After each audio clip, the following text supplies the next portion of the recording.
All right, everybody, welcome to Math with Grace. Today we're going to be going through Algebra, Unit 5, Lessons 6 through 10. Lesson 6 begins on page 27, and it's a topic of mean, median, and mode. Now, statistics is the branch of mathematics that organizes numbers, which they call data, and this is what they use, the mean, median, and mode. The mean is what we're going to start with, and it's the average of a set of data. I'm sure you've been finding averages for quite a while.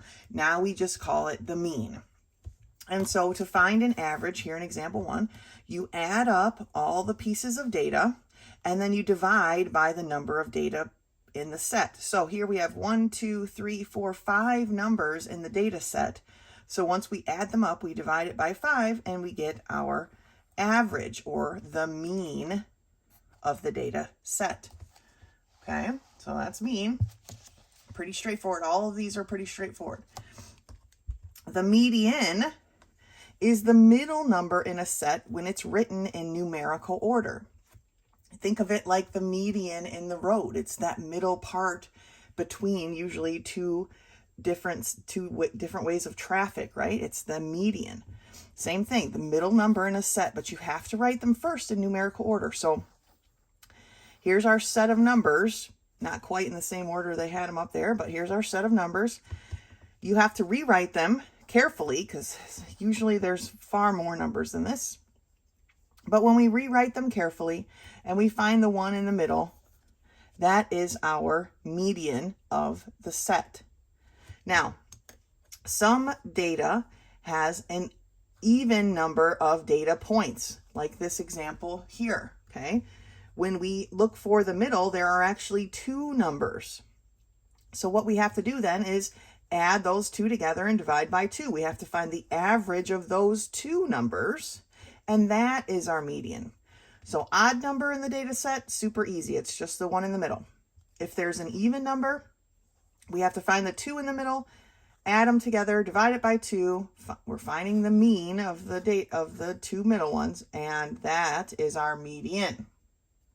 All right, let's turn the page and look for the mode.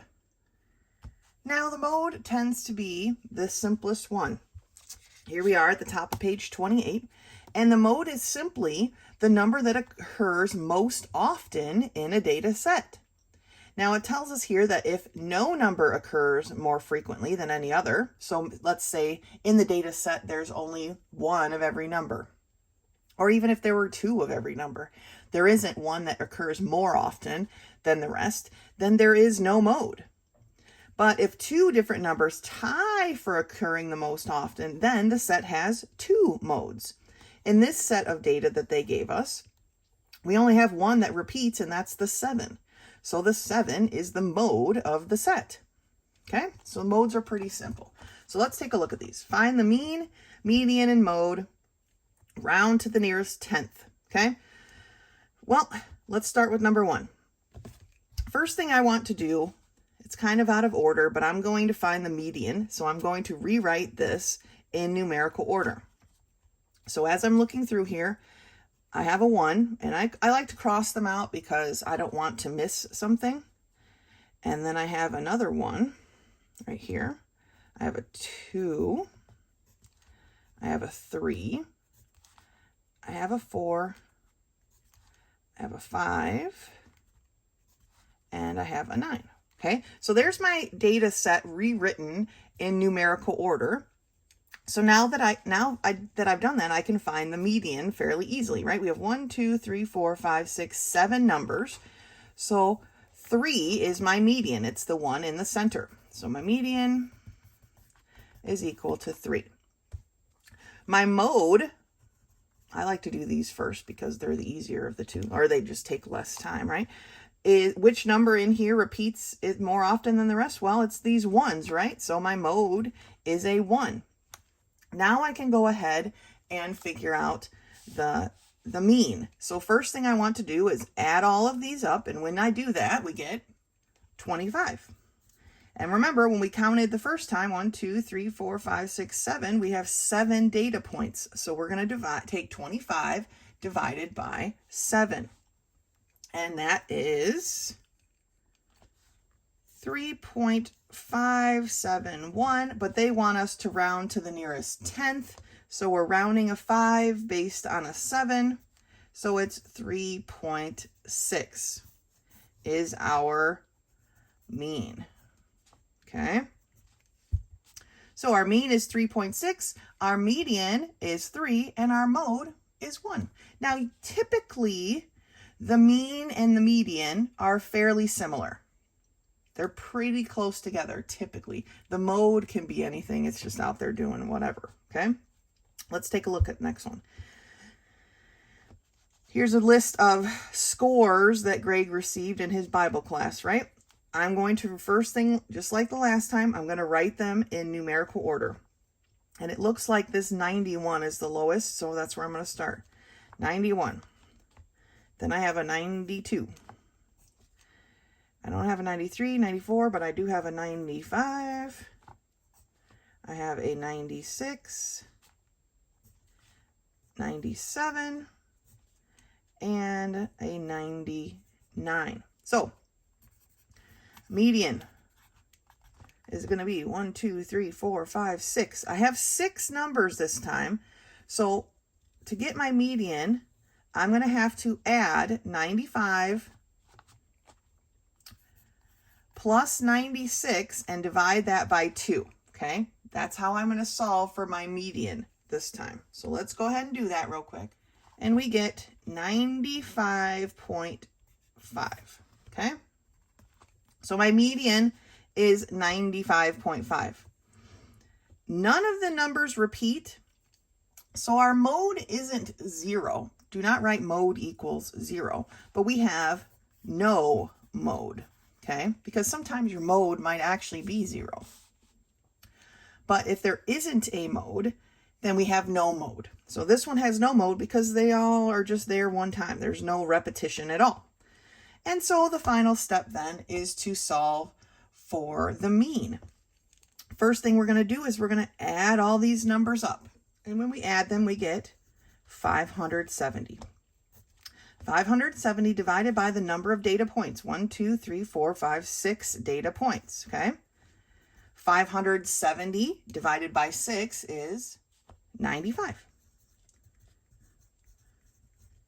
So our mean is 95. Our median was 95.5. So like I said, fairly close. And we had no mode for number 2. All right. Looking at number 3, again, some test scores. Really, what the data is at this point is irrelevant. I don't even care. But let's go ahead and put this in numerical order. As I'm glancing through here to see where to start, it looks like this 78 is the lowest number. I don't have any other number in the 70s, so let's hit the 80s. I have an 88 here. So this part takes a little bit of time. 89 and an 88. Okay, so I've got an 88. And I've got another 88, and I have an 89. I think those are all my 80s. Then I have a 90, a 91 right here, 92 right there. Let's see, a 94, a 95, and then 2 99s. 99. 99. All right, I got everything. We're now in numerical order. I'm going to write my answers over here because it's kind of crushing me here.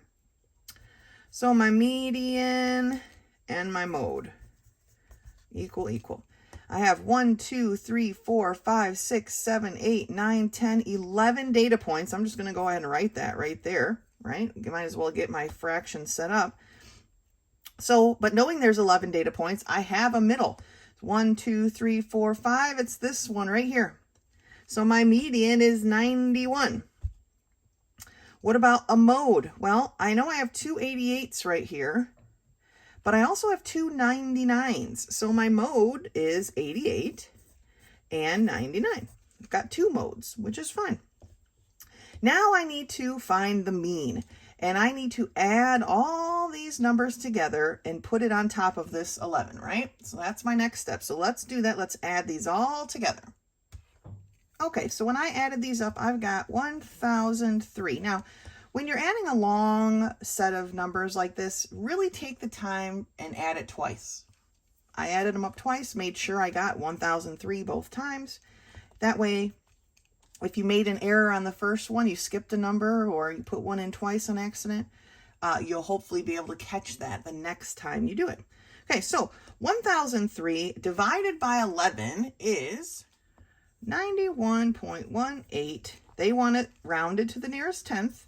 So I'm rounding this 1 based on this 8, and I end up with 91.2 as the mean.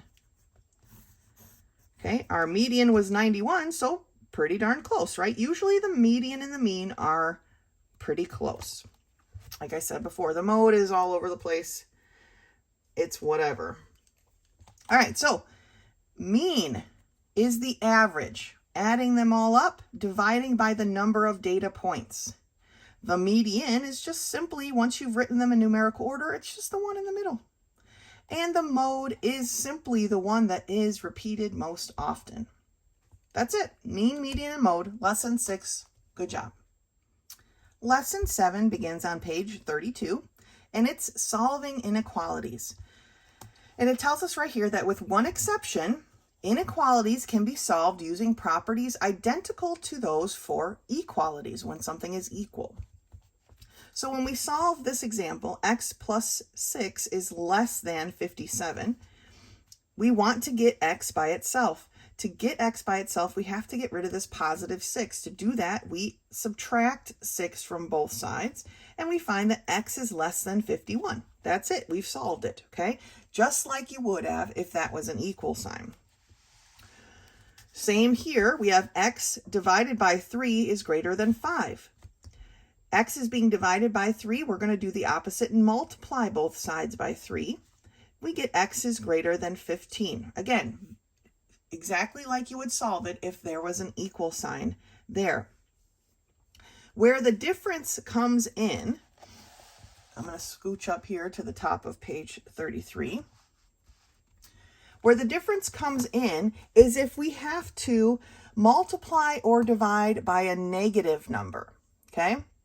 When we multiply or divide by a negative number, we actually have to flip our sign around, okay? And this is what it looks like. Negative 5x minus 5 is greater than x plus 1. Okay, we subtracted this x to move it over here. Not really sure why. That's how they chose to do it. I guess they're trying to give their example. Not how I would have solved it, right? But they subtracted the x here and got a negative 6. Minus 5 is greater than 1. They added the 5 to both sides. So now we have negative 6. X is greater than 6. To get rid of this negative 6, we had to divide by negative 6. X is being multiplied by a negative 6, so we are dividing by a negative 6 on both sides. When we do that, we've got to turn right here. See, they turned it right at the last second. You've got to turn your sign. It went from x is greater than to x is less than negative 1. Okay? And here's what that would look like if we did it in class. So I'm going to rewrite it. Negative 5x minus 5 is greater than x plus 1. Now, we like to work with positive variables whenever we can, right? So we would have added this 5x to both sides. Negative 5x plus 5x is 0, so that's gone. Then we would have had negative 5 is greater than, oops, that's supposed to be an x, 6x plus 1.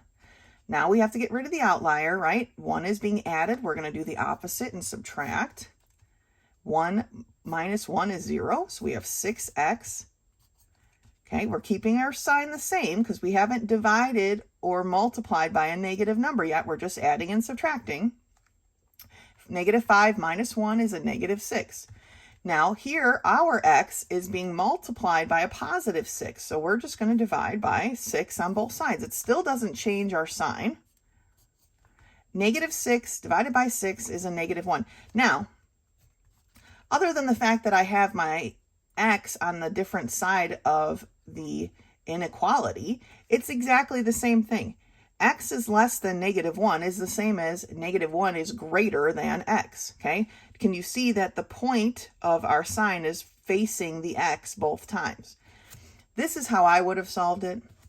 And this is why where this property exists, where we have to change and flip the sign. Sometimes we can't avoid the negative, but sometimes we can. A lot of times we can. But if we can't avoid it, you've got to change your sign. The minute that you divide or multiply by a negative number, you've got to flip your sign over, okay? Flip it around. So let's do some of these and get some practice in here. So, number 1. 7x is less than 21.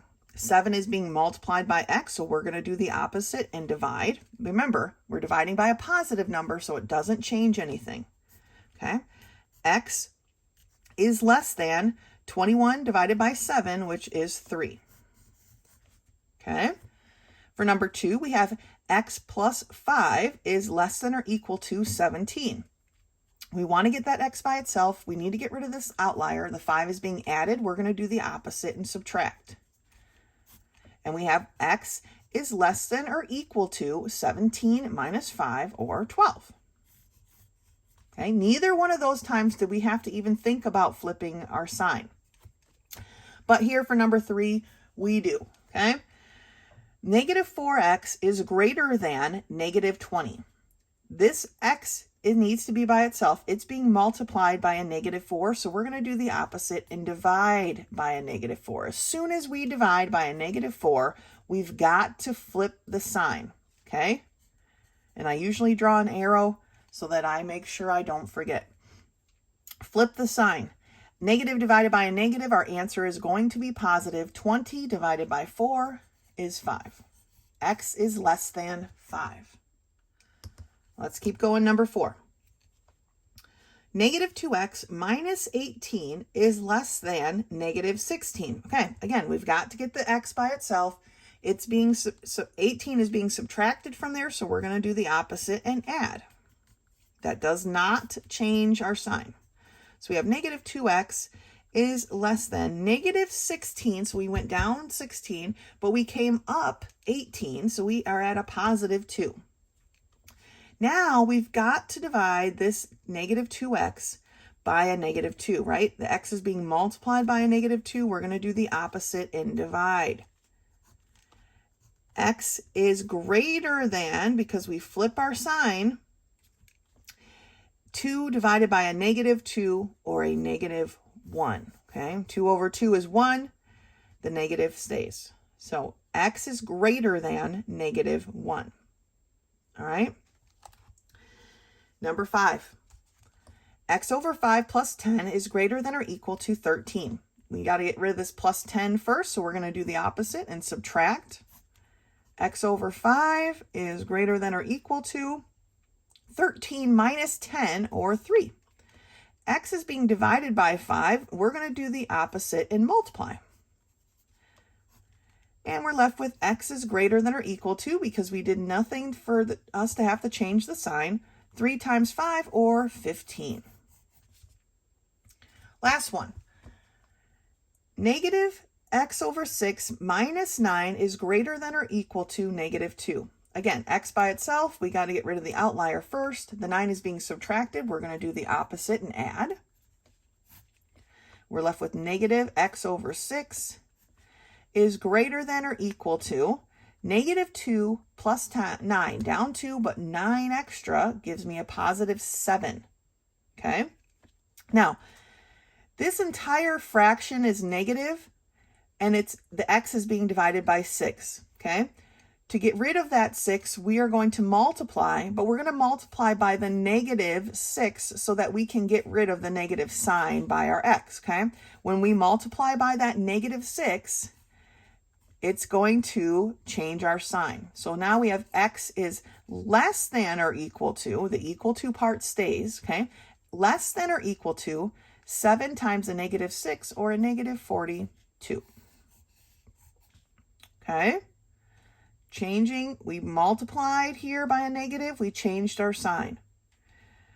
somewhere we divided by a negative. Right here, we divided by a negative, we changed our sign. We divided by a negative here, changed our sign. Multiplying or dividing by a negative, we've got to flip the sign. That's the biggest part of these solving these inequalities. Other than that, you just solve them like a normal algebra problem, okay? But it's when we divide or multiply by a negative that we've got to remember to flip the sign.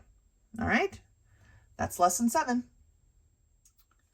Lesson 8 begins on page 38, and it says that we are including the value of items in equations. Now, the unit test is kind of stuck here in between. I folded it in half so we can get past it, but make sure when you're doing your work that you, of course, flip past it as well. But looking at here, it says problems involving money often use 2 different conditions to form an equation. The first condition is the relationship between the items, how many more pennies than he has than dimes. Oh, and then the second is the dollar value of the items. Pennies are worth 1 cent, dimes are worth 10 cents, okay? So let's look at one of these examples. Esther has twice as many quarters as dimes in her pocket. So dimes is the base, and that becomes our x. Quarters is then 2x, all right? Done. That part is set up. Here's the new part, right? They total $4.20. How many dimes and quarters? Remember when you're solving these, we have 2 answers for this one. How many dimes and quarters does she have? Well, here's how we set that up. We know that dimes are worth 10 cents and we have X amount. We add the fact that quarters are worth 25 cents and we have 2x amount. Now they took away the decimals, which is fine. It makes it easier. If you want to work with the decimals, you can as well. You can put 0.25 and 0.10. But altogether, those 2 things added together are $4.20 or 420 cents. Okay, they just dropped the decimal for all 3 of these values. You can include it, you can drop it, whichever is easiest for you. It really doesn't matter. We multiplied here and here, combined our like terms, right? 10x plus 50x is 60x, divided by 60 on both sides, and we found that x is equal to 7. Now remember, x is our number of dimes.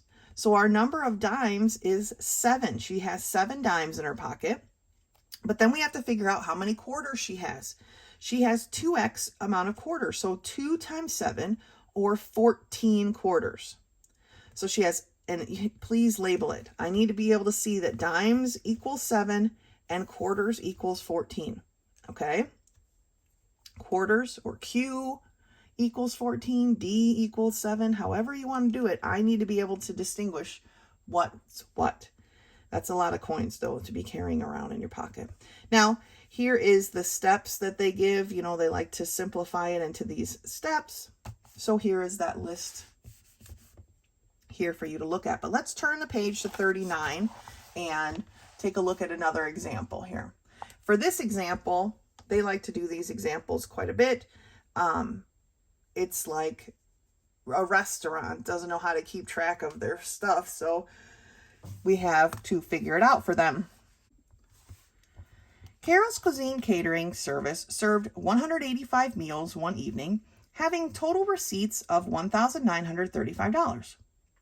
If they charge $15 per plate for adults and $9 for children, how many of each did they serve? So here they set up the adult plates to be X. And then this part here, people are like, I don't understand where you get this. So here's how this works, right? The adult plates plus the child plates equals 185 plates or meals. And then to get the number of child plates, since they've already given adults the X, I'm using A and C for right now, they basically just solved for the child, okay? To get the C by itself, we have to get rid of this A. So we're going to do the opposite here and subtract A from both sides. And so I have child is equal to 185 minus the adults, okay? And they use X. I like to use the A and C so I can, obviously, when I find an answer, I know exactly what it is. So I'm going to make an A right here. And this ends up being an A as well. C equals 185 minus A. Okay? So that's how I like to set it up. Now, let's put in our dollar values, right? The adult plate is $15. We'll put our A in. The adult plate is $15. The child plate is $9. And the child plate is equal to 185 minus A. So we have to put that in parentheses, and we're multiplying the 9 times this. And all together, added together, they equal $1,935. So now our equation is set up. Here we have 15 A's, right? Changing it to A. 9 times 185 is 1,665. 9 times a negative A is a negative 9A. Okay? We combine our like terms. This 15A minus 9A gives me 6 A's plus 1,665 equals 1,935, right? We subtract this 1,665 from both sides, and we're left with 6A being equal to 270. 6 is being multiplied by A. We're going to do the opposite and divide on both sides, and we find that A equals 45. So our adult plates is 45. We sold 45 adult plates. For our child plates, it's 185 minus A, or minus 45. So for our child plates, there were 140. Okay, so that's how we do these problems.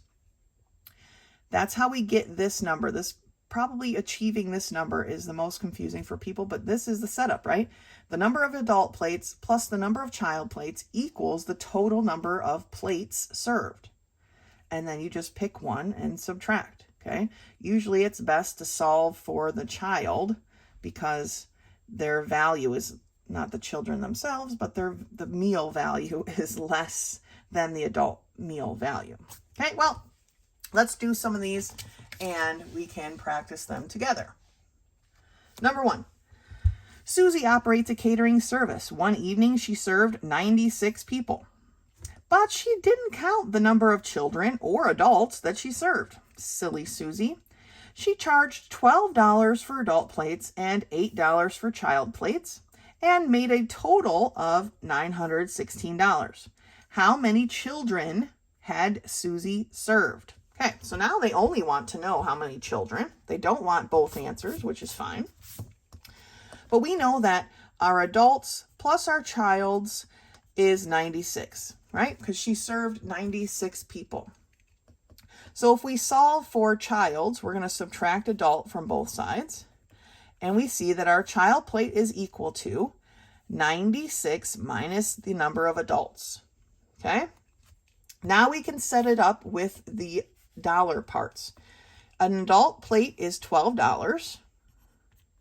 So 12 times the adults plus the child plate, which is $8, times the child, which is right here. Okay? 96 minus A. And all together, they equal $916. So we have 12A plus 8 times 96 is 768. 8 times negative A is negative 8A. And that equals 916. We have to combine our like numbers. 12A minus 8A gives me 4A plus 768 equals 916. Not a lot of room here to do this, but we're trying to get our 4A by itself. We're going to subtract this 768 from both sides. Oops, 68.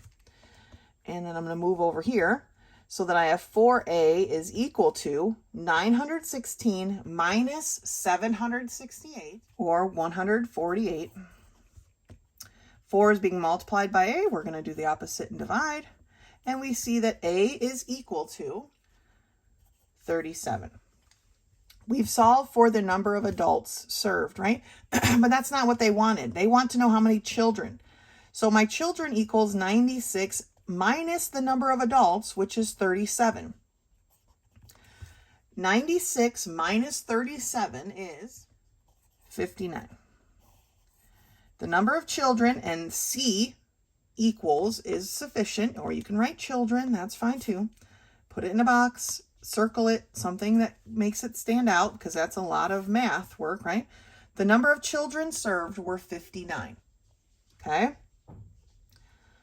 Worked it out. We set up our relationship between our children and our adult plates right here.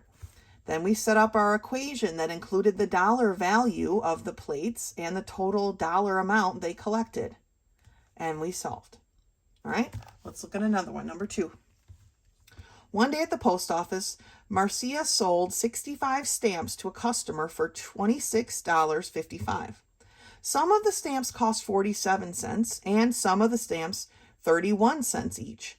But Marcia couldn't remember how many of each she sold. Help Marcia keep her record straight by finding out how many of each stamp she had sold. I'm going to call the 47-cent stamp stamp A, and I'm going to call the 31-cent stamp B, right? We've got to have simpler relationships here. So stamp A plus stamp B equals 65 stamps, okay? Piece of cake, right? That's the total number of stamps that she sold.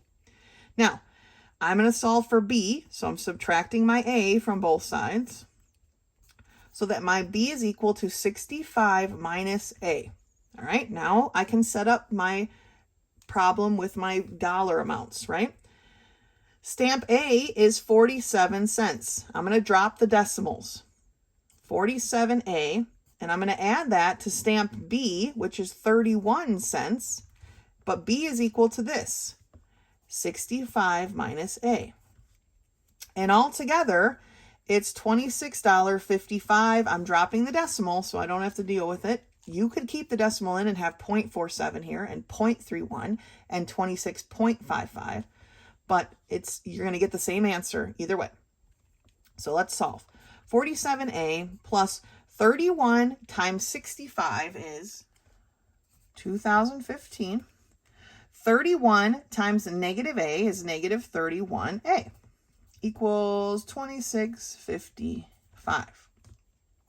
I need to combine my like terms. 47A minus 31A's, okay, gives me a, 16A's? Yeah, 16A plus 2015 equals 2655. 2015 is being added, so we're going to do the opposite and subtract 2015 from both sides. Running out of space here, so I'm just going to go this way with my 16A being equal to 2,655 minus 2015 gives me 640, I believe. 0, 4, 6. Yeah, 640. 16 is being multiplied by A. We're going to do the opposite and divide.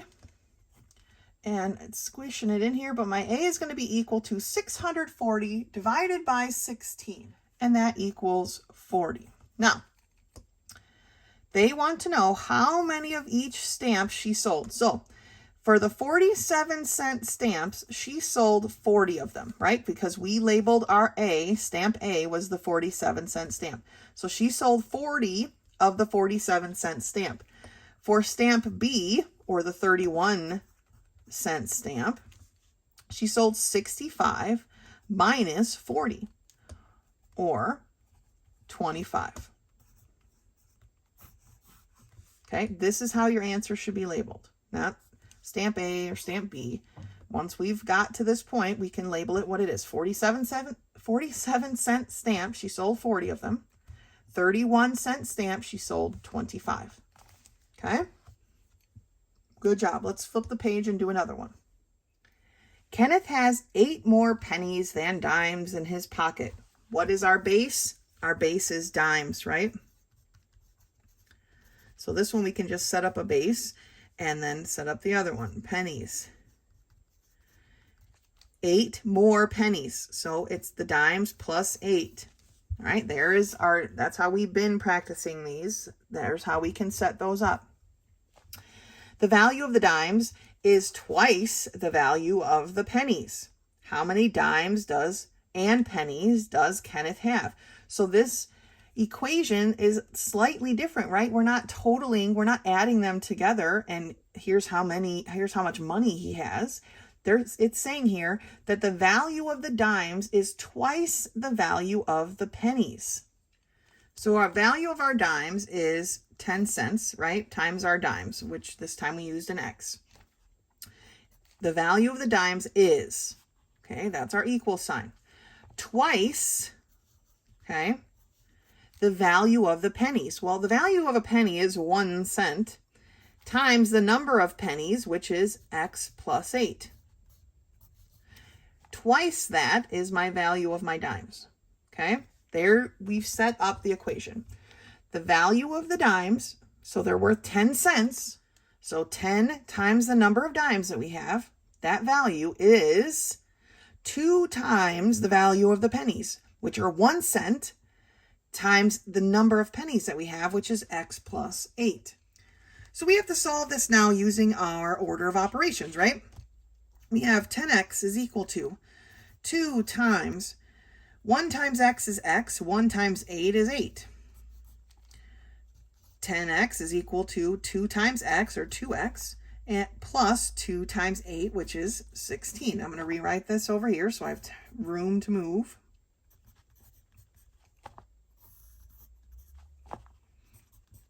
Okay, now we need to solve for x.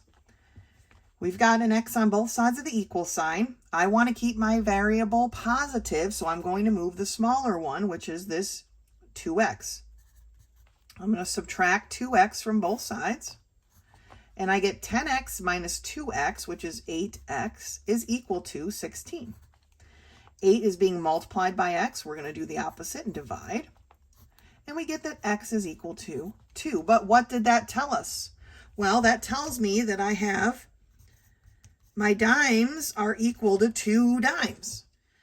And if my dimes are equal to 2 dimes, how many pennies do I have? Well, I have 2 plus 8, right? Or I have 10 pennies.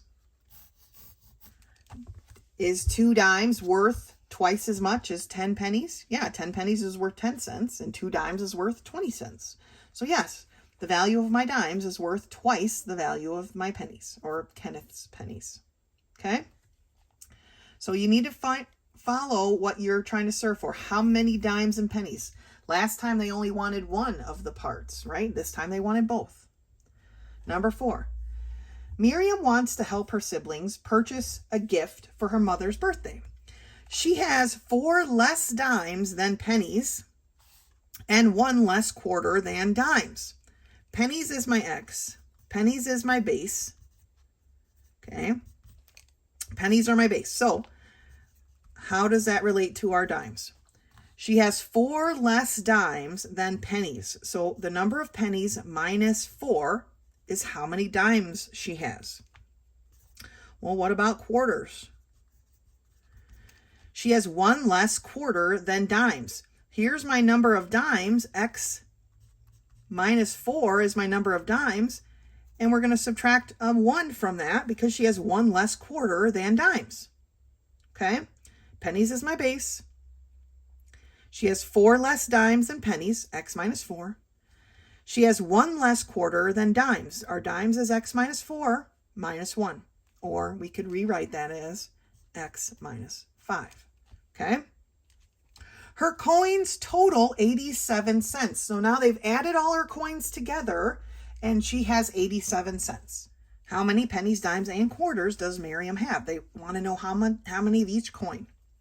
So we start with our pennies. They're worth 1 cent. And she has X number of pennies.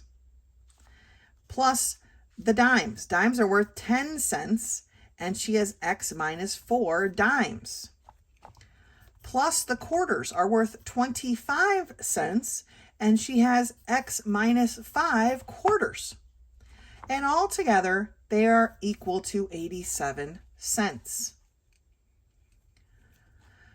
1x is basically just x, plus 10 times x is 10x. 10 times a negative 4 is a negative 40. Plus 25 times x, or 25x. Then I have 25 times a negative 5, or a negative 125. And that is equal to 87. Okay? We need to combine our like numbers. We've got quite a few here, so I'm going to use the old over-under method. And I have x plus 10x is 11x, plus 25x, 11 plus 25 is 36x. Then I have a negative 40 minus 125 gives me a negative 165 is equal to 87. My 165 is being subtracted. We're going to do the opposite and add it to both sides. Praise Jesus, because negative monies is never a good idea. So we have 36x is equal to 87 plus 165, and that's 252. 36 is being multiplied by x. We're going to do the opposite and divide both sides, and we find that x is equal to 7. 252 divided by 36 is 7. So my number of pennies is 7. My number of dimes is 7 minus 4, or 3. Okay, so dimes are 3. Pennies from heaven is 7. Quarters is 7 minus 5, or it's going to get messy. I'll rewrite it right here. 2. Okay, so my number of quarters is 2. 7 minus 5 is equal to 2. Right? So we solved for our number of pennies. Then we had to come back in here and put this into each one. 7 minus 4 is 3 for my dimes. 7 minus 5 is 2 for my quarters. I've kind of labeled it well enough so that I know what is what. Okay? 7 pennies, 3 dimes, 2 quarters. Taking a look at number 5, Norwood has developed a special coffee blend. He mixes Sumatra coffee beans that normally sell for $12 a pound. So they sell for $12 a pound, the Sumatra, with Kenya coffee beans that sell for $8 a pound. Using the same price for each type of bean, the new blend sells for $9.60 per pound. How many pounds of each bean go into a 5-pound bag of the special blend? So we know that the Sumatra beans plus the Kenya beans equals 5 pounds, the weight of the beans, okay? I'm going to solve for K, just like the adult child plates, right? So I subtract this S from both sides, and I end up with K is equal to 5 minus S, all right? Now I'm ready to set up my dollar problem. The Sumatra beans are $12. So 12 times the Sumatra beans, okay? Plus the Kenya beans, which are $8. And the amount of Kenya beans we have right here is 5 minus S. Together, they equal the full bag of beans, which is $9.60. We have to leave the decimal in this time because this was a total dollar amount, and so is this. But remember, on this side, it's $9.60 per pound, and it is a 5-pound bag. That's the difference with this problem. We actually have to figure out how much the whole bag costs.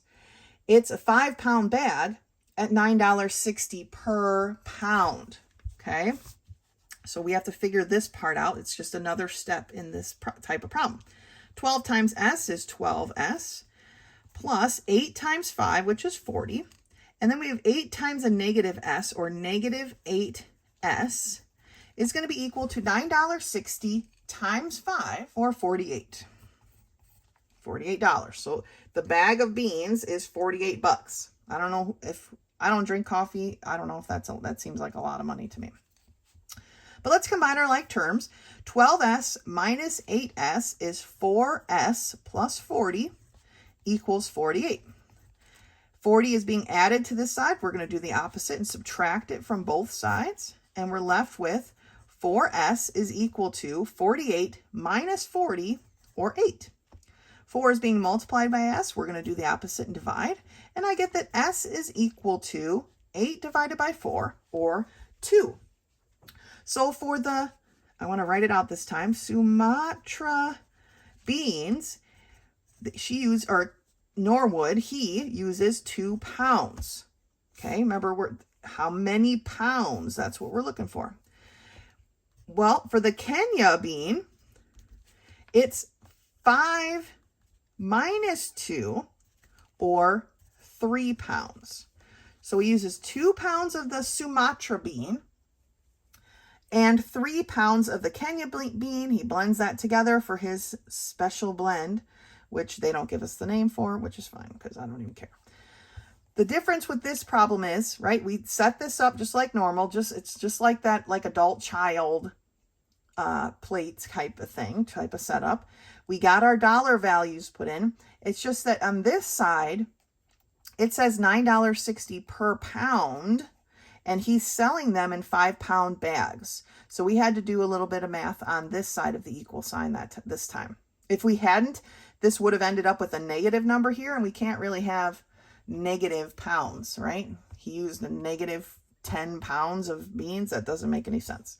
So should never end up with a negative number when you're doing these kinds of problems. That's lesson 8. These can be a little bit tricky sometimes. If you're having trouble getting the problem set up, please let me know. I'm happy to help you get that far at least, and then let you do the math part on your own. All right, that's lesson 8. Lesson 9 starts on page 44, and it's titled Simplifying Radicals with Numbers and Variables. And so a radicand often has a combination of numbers and or variable factors, okay? We can break it apart and solve each part on its own like such. Once we've extracted everything, right, we've extracted all these perfect roots, we then have to multiply all the extracted stuff back together and come up with our final answer, okay? None of this is new. We're just doing it all together now. So let's just jump right into some of these problems, shall we? Right here down on the bottom of page 44, we've got the square root of 56, y to the 7th. Okay, so right off the bat, let's just break it up to the square root of 56 times the square root of y to the 7th. Now, there is no perfect square root of 56, so we start to think of, well, what are the factors of 56? And some of the factors of 56, right, are 7 times 8. Well, and a factor of 8 is 4 times 2, right? And here now we've gotten to a perfect root that we can extract. Don't worry, I'll come back to the 7y in a minute. The perfect root for the square root of 4 is 2, right? We get to extract that 2, but we can't forget what's left behind. This 7 times this 2. 7 times 2 is 14. So the square root of 14 is what's left behind. Now, what about this 7, or y to the 7th? Remember that when we have a variable with an exponent in as the radicand, we simply divide the exponent by the root, right? So our index here is a 2. 2 goes into 7 how many times? Well, 2 goes into 7 3 times, right? So y to the 3rd comes out, but it doesn't go into 7 3 times evenly, right? 7 divided by 2 is 3, but there's a remainder of 1. So we have to remember that square root of y. Now we need to combine all the things together. 2 times y to the 3rd is 2y to the 3rd. Square root of 14 times the square root of 7 is the square root, or square root of y, sorry, is the square root of 14y. So our answer boils down to 2y to the third times the square root of 14y. All of the bits that are left behind, we have to recombine as well. Okay, let's do another one. The square root of 8y to the fifth. Okay, so we've got the square root of 8 times the square root of y to the fifth. Well, we just talked about the 8. We know that's 4 times 2, right? This is a perfect root we can extract, and it becomes 2 times the square root of 2. Now for our y, this is a square root, so our index is a 2. 2 goes into 5 2 times, right? So that's what we get to extract. But there's one y left over. Now we combine them back together. 2y squared times the square root of 2y. Okay, we combine the coefficients, and then we combine the radicals, right? All stuff we've done before, but now we're just putting it all together. Here we have the square root of the square root of x to the 8th, y to the 5th. I'm not even going to break them up. Variables, they're by themselves, they're pretty simple. 8 divided by 2 is 4. So I know I have an x to the 4th. It comes out evenly, right? 2 goes into 5 2 times. So I know I'm pulling out 2 y's, but there's going to be one left behind, right? Because it doesn't go into 5 evenly. There's a remainder of 1. That remainder stays under the radical sign. So we have x to the 4th, y squared times the square root of y. Let's go here to the top of page 45 and do some more. 81, the square root of 81 r to the 9th, s to the 10th. All right, so we have square root of 81 times the square root of r to the 9, s to the 10. The square root of 81 is a perfect root, right? It's 9 times r to the 9th. So 9 divided by 2 is 4. So r to the 4 comes out, but there's going to be an r left behind. There's one remainder, right? S to the 10. 10 divided by 2 is 5. It goes in perfectly, so it's s to the 5. Now we need to rewrite this in the correct order, right? All of these coefficients go out in the front. So we have 9 r to the 4th, s to the 5th times the square root of r. All right, that one was not harder, but a little bit jumbled there as we moved along. Number 5 is the square root of 20xy squared. So the square root of 20 times the square root of xy squared. Square root of 20 is the same as the square root of 4 times 5, right? 4 is a perfect root. We're going to extract it, and it becomes a 2 times the square root of 5. Square root of x isn't going anywhere. There's not enough x's in there. But the square root of y squared, 2 divided by 2 is 1, so that y pops out. So when we combine those back together, we have 2y times the square root of 5x. Okay, the two things in the radical get combined, our two coefficients get combined. Let's look at number 6. Square root of 200 m to the 5th, n to the 6th. I'm just rewriting it here as I read it. The square root of 200 is the same as the square root of 100 times 2. 100 is a perfect root, which is 10 times the square root of 2. We have to don't forget that what's left behind, that square root of 2. For our variables, m to the 5th, 2 divided by 5 is 2, but there's one left over. Okay, n to the 6th, 6 divided by 2 is 3. Oh, not an m, no, it's an n. And so that one comes out perfectly clean. And we combine our coefficients, and we have 10 m squared n to the 3rd times the square root. Okay, don't forget your square roots, 2m. Okay, put a box around it so I don't lose them. Now, let's look at a couple of these cubed roots, right? Cubed roots are a little bit different. The cubed root of 6, x to the 5th. Now, 6, the factors of 6 are 2 and 3, but remember, to extract something that's a cubed root, I need 3 of them all together. Here, I only needed 2, right? 2 times 2 is 4, so a 2 came out. But for a cubed root, I need 3. So I would need a 3 times 3 times 3, or a 2 times 2 times 2. I don't have that here.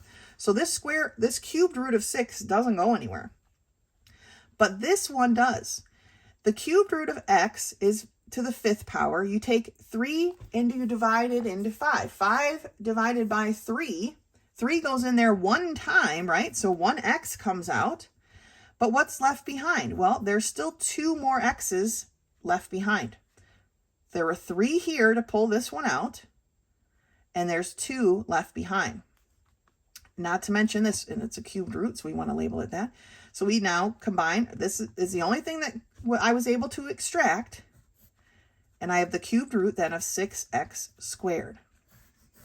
X times the cubed root of 6x squared. I was only able to pull out 1x, and it left 2 behind, and the 6 stays because it is not a cubed root. Number 8, the cubed root of 8, x to the 4th. Okay, the cubed root of 8 is 2 because 8 is 2 times 2 times 2, okay? So the cubed root of 8 is 2. We get to extract that. Times, what do we have up here? 3 goes into 4 one time. So I get to pull out 1x, but there is an x left over. Okay, now I can combine these. So I have 2, I try to erase it here. All right, 2x, right, because this is my 2, combined with this. This was a multiply, not a negative sign, times the cubed root of x. 2x times the cubed root of x, okay? The cubed root of 8 is 2. The cubed root of 4x is x times the cubed root of x. Multiply them back together, and we're set. Let's look at this one over here. Number 9. The cubed root of 54, d to the 7, e to the 3rd. Okay. 54, again, this one's not a super common one, something we have to get used to. But that's the same as the cubed root of 27 times 2. Okay, 2 27s is 54. So that's what we have here. 27 is a perfect root, okay, because 27 is equal to 3 times 3 times 3. Times, what do I have over here? Well, 3 goes into 7 for this d 2 times, right? So I got a d squared, but there's 1 left over, times the cubed root of d. What about this e? Well, 3 goes into 3 one time, so I get to pull out 1e. So for this one here, it breaks down to my 3 times the cubed root of 2 times d squared cubed root of d times e. So putting them all back together, coefficient to coefficient, I have 3d squared e. Then I've got radical to radical times the cubed root, oh, I'm running out of space, of 2d. Okay, I barely fit it in there. 3d squared e times the cubed root of 2d. That's what's left behind, right? We don't want to forget what's left behind. So this lesson here is nothing new. We're just putting all of the different things that we've learned, we're putting them all together. And we're doing them all together in one problem. All right, that's lesson 9. Great job. If you have questions, please feel free to text me, or you can reach me in my office hours. Otherwise, until next time.